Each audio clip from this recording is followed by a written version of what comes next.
अस्सलाम वालेकुम, सभी को आदाब। आज मैं बिलखुसूस रियासत कर्नाटक के मुसलमानों की हालात के ऊपर बात रख रहा हूँ। आज मुसलमान जो बिलखुसूस बिदर ज़िले के, बिदर सिटी के और रियासत कर्नाटक के मुसलमानों के सियासी, समाजी, तालीमी जो हालात है उसके ऊपर गौर व फिक्र के लिए मैं जो सुना बात रख रहा हूँ। वतन अजीज भारत में 1947 को देश आज़ाद हो गया, 1950 को संविधान अमल में आ गया, मगर मुसलमानों में आज भी जो सुना हकीकी आज़ादी का जज्बा नहीं पैदा हुआ। मुसलमानों में आज भी जो सुना संविधान को समझा नहीं, जिसकी बदौलत मुसलमान आज भी जो सुना एहसास कमतरी में जी रहा है। जो कौम एहसास कमतरी में जीती है वो जवाल और कदमों में बैठकर जीती है। जो कौम में एहसास बरतरी रहती है वो तरक्की और उरूज के तरफ जाती है। आज मुसलमान एहसास कमतरी में जी रहा है। देश की आज़ादी से अब तक मुसलमान को एहसास कमतरी दिलाते दिलाते आज मुसलमानों को जहनी जो सुना कमतर बना दिया गया है। जिस्मानी कमज़ोरी एक न एक दिन इंसान को ताकतवर बना सकती है, जिस्म में इम्प्रूवमेंट आ सकता है, मगर जहनी कमज़ोरी, जहनी जो सुना कमज़ोर करना वो जो सुना बहुत ही बड़ा नुकसानदा होता है। इंसान की सोच जब एहसास कमतरी की बन जाएंगी तो नस्ल जो सुना तबाह हो बर्बादी के आलम में हो जाएंगी। आज देश आज़ाद होके एक कम 80 साल हो रहे हैं, 79 ईयर्स। आज मुसलमानों के सियासी, समाजी, तालीमी हालात के ऊपर गौर करो, क्या हालात है। एहसास कमतरी का शिकार हो चुका है मुसलमान अपने आप को अपलिफ्ट करना नहीं चाह रहा। आज इस मौजूदा हालात में मौलाना अबुल कलाम आज़ाद जो आज़ाद भारत के पहले एजुकेशन मिनिस्टर थे, उनका एक कौल है, उन्होंने कहा अगर तुम सिर्फ अपने लिए जिंदा हो तो, अगर तुम सिर्फ अपने लिए जिंदा हो तो इसका मतलब यही है कि तुम अपनी कौम के लिए जिंदा लाश हो। यानी कि अगर वसीमुद्दीन किरमानी सिर्फ अपने लिए, अपने घर, बीवी, बच्चे, अपने लिए जिंदा हूं तो मैं कौम के लिए एक जिंदा लाश हूं। तो यकीनन आज पूरे बिदर कर्नाटक के मुसलमान का रवैया यही हो गया कि सिर्फ इनफरादी मफाद, सिर्फ अपना क्या फायदा, अपने लिए जी रहा है मुसलमान, कौम के लिए मुसलमान जिंदा लाश है।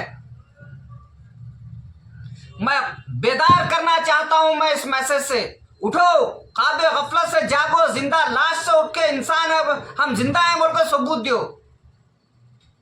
आए दिन मैं ऑफिसों में देखता हूं, चाहे म्यूनसिपालिटी ऑफिस हो, डीसी ऑफिस हो, अंबेडकर सर्कल के पास हो, आईबी के पास हो, दीगर बिरादरान वतन, मेरे दलित भाई, क्रिश्चियन भाई, मेरे हिंदू भाई आए दिन एहतजाज करते हैं, धरना देते हैं, किसी न किसी बात पे हुकूमत को एक याददाश्त, एक मेमोरेंडम देते हैं डिप्टी कमिश्नर के थ्रू कि हमारे साथ ये नाइंसाफी हो रही है, हमारे को ये होना, हमारा फलाना डिमांड है, हमारा राइट्स है।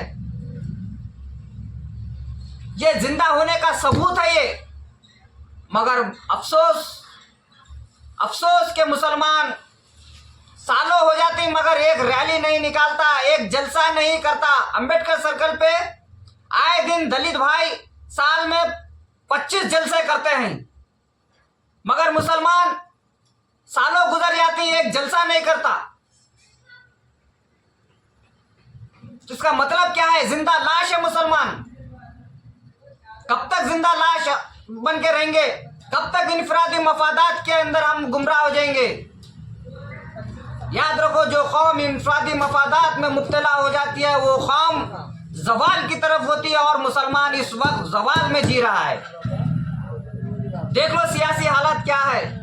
पूरी रियासत कर्नाटक में एक रुकन पार्लियामेंट मुसलमान अपना मुंतखब करके नहीं भेज सकता, तो कई की क़ियादत। आज यतनाल जैसे हैवान खुलेआम जो दिल में आया वो बोल दे रहे हैं मुसलमानों के ताल्लुक से। कहाँ है दानिश्वर मिल्लत इस्लामिया? कहाँ पर है कौम के रहनुमा और रहबर जो इंतखाबात के बीच में आ जाते हैं कि बीजेपी को हराना है, बीजेपी को हराना है, बीजेपी को हराना है। एक दीवानगी रहती है उनको, खुद जीतेंगे बोलकर नहीं बोलते, खाली बीजेपी को हराना है बोलते। बीजेपी को हराने के चक्कर में खुद लीडर नहीं बन रहे, दूसरों को लीडर बना रहे हैं। कब तक कांग्रेस की जो सुनो खुलेआम तुम जो सुना तारीफ करते रहेंगे? तुम कब लीडर बनेंगे? जिस दिन हम लीडर बनने का जज्बा हमें पैदा हो जाएगा, जिस दिन हम जो सुना जुल्म और नाइंसाफियों का मुकाबला करने का हौसला, वो हिम्मत और जुर्रत पैदा करेंगे, उस दिन जो सुना हमारे पर हो रहे जुल्म और नाइंसाफियों का खात्मा होगा। मगर आज हम सिर्फ डर और खौफ में जी रहे हैं। हमको देश की आजादी से अब तक जहनी हमको जो सुना कमजोर कर चुकी है ये कांग्रेस की सरकार। हमको डरा डरा के हमको जो सुना अकलियत माइनॉरिटी बोल के हमारी नस्ल को कमजोर कर डाली है। जिंदा लाश हो चुका है आज मुसलमान।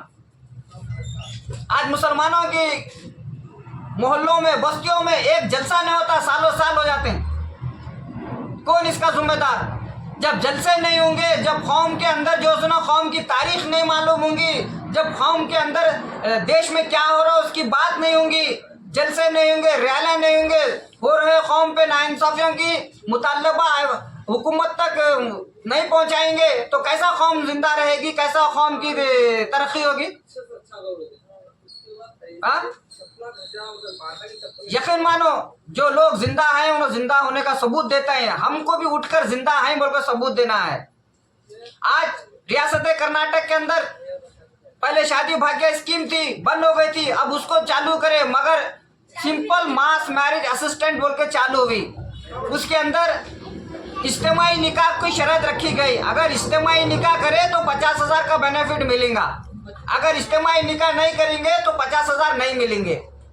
क्या कोई अच्छा लड़का, अच्छे घराने का लड़का, अच्छे घराने की लड़की गरीब है, तालीम याफ्ता है, मगर मैशियत से कमजोर है, उसका बाप, वो बच्ची पढ़ी लिखी है, वो उसका होने वाला जो शौहर है वो भी पढ़ा लिखा है, समाज में अच्छा है, तो 50,000 के खातिर 10 के बीच में बैठ के निकाह करने को तैयार होगा? नहीं होगा। जब निकाह को न इस्तेमाल नहीं करेगा तो उसके बाप के 50,000 नुकसान। ये सब जो शरायत हो रहे हैं ये गलत है। आज क्यों आलिम दीन अपनी आवाज नहीं उठा रहे? इंतखाबात आते हैं, मस्जिदों में ऐलान होता है बीजेपी को हराना है, कांग्रेस को जिताना है। आज कहाँ गए उलमाए दीन? कौम पे नाइंसाफी हो रही है, मस्जिदों में क्यों ऐलान नहीं हो रहा है यतनाल के खिलाफ? मस्जिदों में क्यों ऐलान नहीं हो रहा है इज्तिमाई निकाह की मुखालिफत के खिलाफ? आज एक शर्त मानेंगे पैसों के वास्ते तो कल और शरायत हम पर नाफिज करेगी सरकार। अल्लाह के रसूल ने 2 हदीस बताई उलमाए दीन को लेकर के। पहली हदीस उलमा को अल्लाह के रसूल ने कहा वारिसीन अंबिया, और दूसरी हदीस अल्लाह ने बताया कि दोज़ख का ईंधन होंगे आलिम दीन। अब जो आलिम दीन है जो इंतखाबात में आकर कहते हैं कि कांग्रेस को जिताना है, बीजेपी को हराना है, बीजेपी को हराना है, कांग्रेस को जिताना है, तो अब क्यों उनके जबानों पर लाग पड़ गया है? वो आलिम दीन के, वो मस्जिद कमेटियों के सदर और रुकनों उसके, वो तमाम मुसलमान जो दिग्गज जो इंतखाबात के दिन कांग्रेस बोलते थे, क्यों अब खामोश है तुम? देखो, मुझे लोग दीवाना कहते हैं, मैं रोड चौराहों पे ठहर के माइक लेके ऐलान करता हूँ, हुकूमत के गलत स्कीमों की मुखालिफत करता हूँ। मैं जहाँ बोलूँ ठहर के मुखालिफत कर रहा हूँ माइक लेके। मैं पार्लियामेंट इलेक्शन लड़ा, दीवानों की तरह अपनी बात रखा, जुल्म और नाइंसाफियों की मैंने मुखालिफत की, मैंने इंतखाबात में हिस्सा लिया, मैं जिंदा हूँ, मुसलमान जिंदा कौम है बोल कर बताने के वास्ते मैंने काम किया। मैं यकीनन आज मेरे जिस्म में तमन्नाई कम है, मगर मेरे सीने में धड़कता हुआ दिल है, मैं जिंदा हूँ बोल के मैंने बताया जितनी मेरी ताकत है। यकीनन जब मेरे पास भी कुव्वत और जिस्मानी ताकत मजबूत होंगी तब मैं भी जो है ना बराबर जुल्म और नाइंसाफियों का डट के मुकाबला करूँगा। अभी तो मैं कर रहा हूँ, मैं जितनी मेरे में ताकत है उतनी आवाज़ उठा रहा हूँ। मैं ये कहता हूँ कि उठो, अपने ऊपर हो रहे जुल्म और नाइंसाफियों की तर्जुमानी करो, धरने करो, रैलियां दो, प्रोटेस्ट करो, जमहूरी अंदाज में जो है सुना जुल्म और नाइंसाफियों के खिलाफ आवाज़ उठाओ। शुक्रिया, खुदा हाफिज़, वाक़िदान अल्हम्दुलिल्लाह रब्बिल आलमीन।